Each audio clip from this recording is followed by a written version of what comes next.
प्रभुं प्राणनाथं विभुं विश्वनाथं जगन्नाथनाथं सदानन्दभाजम्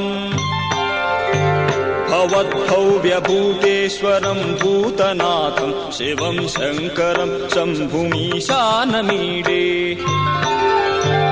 गलेरुण्डमालं तनौ सर्पजालं महाकालकालं गणेशाधिपालम्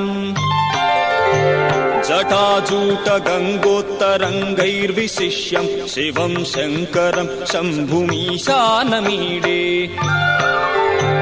मुदामाकरं मण्डनं मण्डयन्तं महामण्डलं भस्मभूषाधरं तम्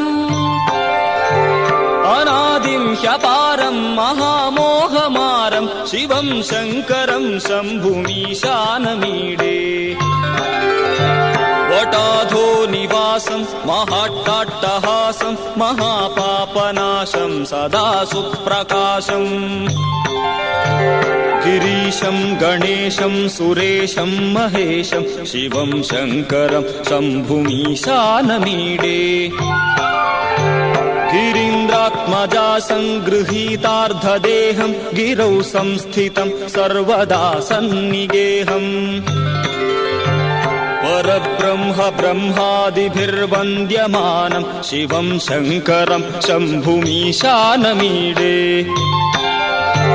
कपालं त्रिशूलं कराभ्यां ददानं पदाम्भोजनं रायकामं ददानं बलिवर्दयानं सुराणां प्रधानं शिवं शङ्करं शम्भुमीशानमीडे शरश्चन्द्रगात्रं गणानन्दपात्रं त्रिनेत्रं पवित्रं धनेशस्य मित्रम्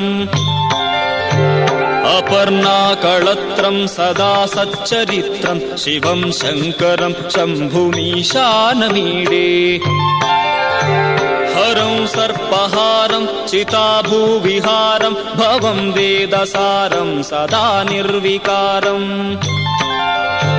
श्मशाने वसन्तं मनोजं दहन्तं शिवं शङ्करं शम्भुमीशानमीडे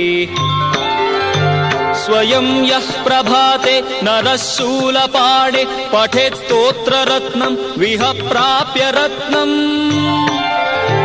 सुपुत्रं सुजानं सुमित्रं कळत्रं विचित्रैः समाराध्य मोक्षं प्रयाति।